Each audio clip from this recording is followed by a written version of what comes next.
안녕하십니까. 천안입의 보유한 목사입니다. 오늘 말씀 통해서 우리가 은사주의 그 위험에서 벗어날 수 있기를 기도합니다.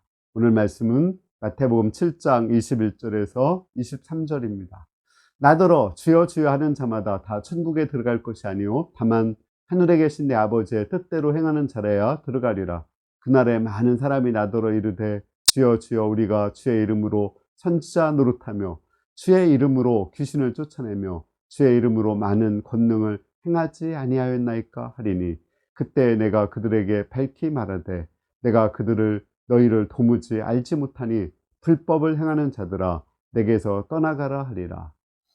우리가 예수님의 이름을 부르면 구원을 받는다겠죠. 근데 오늘 말씀 보면 예수님의 이름을 부를 뿐 아니라 예수님의 이름으로 귀신을 쫓아내고 권능을 행하고 병자를 고치는데도 천국에 들어가지 못한다고 했어요.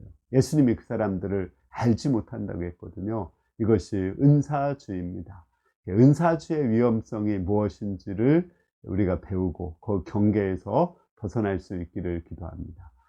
은사주의라는 것은 우리가 예수님을 믿을 때 하나님의 은사를 주셔서 병자를 고치고 귀신을 쫓아내고 권능을 행하는 것입니다. 그런데 그 자체가 목적이 아니에요. 은사를 행하는 그 목적은 그 사람들에게 예수님을 믿게 하고 죄를 회개하고 천국에 가게 하는 거거든요. 그런데 그 은사 자체에 관심을 가지면 그것이 은사주의인 것입니다. 예를 들어서 예수님께서 병을 고치시고 또 오병이어 5,000명을 먹였죠. 그러나 그 주위에 다음에 사람들이 병을 고치러 오면은 오히려 병 고치는 것을 피해서 가가지고 천국 복음을 전했습니다. 또 오병이어 5,000명을 먹였을 때 많은 사람들이 나왔을 때 그들에게 또다시 떡을 주지 않고 그들에게 죄사함의 복음, 천국 복음을 전했습니다. 그러니까 그 은사를 주는 그 목적은 그 사람들에게 죄를 깨우치고 천국으로 인도하려고 하는 것인데 은사 자체에 매이게 되면은 그것이 은사주의가 되고 그들은 구원을 받지 못하는 것입니다. 또 하나는 은사주의는 율법을 무시하게 됩니다. 은사가 나타날 때 정말 신비롭거든요.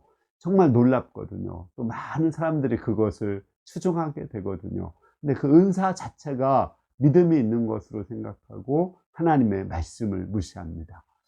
우리는 은사보다 더 중요한 것이 있는데 십계명이에요. 십계명을 행해야 됩니다. 우리가 예수님을 믿고 예수님의 은혜를 받았으면 그 은혜 속에서 십계명을 행해야 됩니다. 예수님은 은사는 행하지만 십계명을 지키지 않고 불법을 행하는 자들, 그런 자들에게 내게서 떠나가라고 말씀했습니다. 따라서 우리가 결론적으로 은사주의를 경계한다고 해서 은사 자체를 부정하면 안 돼요. 그러니까 은사주의에 빠질 수 있으니까 뭐 병 고치는 능력, 귀신을 쫓는 능력, 또 표적을 행하는 그런 능력을 부인하라는 것이 아니에요. 그것을 주는 목적이 바로 예수님을 믿게 하고 또 예수님을 통해서 하나님 나라를 소망하게 하는 것입니다. 또 예수님을 믿고 십계명을 잘 지켜서 이렇게 사람들에게 좋은 영향력을 나타내고 하나님과 사람들과 좋은 관계성을 갖기를 원하는 것입니다. 우리가 은사를 통해서 예수님을 잘 믿고 십계명을 잘 지켜서 은사주의 위험에 빠지지 않을 수 있기를 기도합니다. 감사합니다.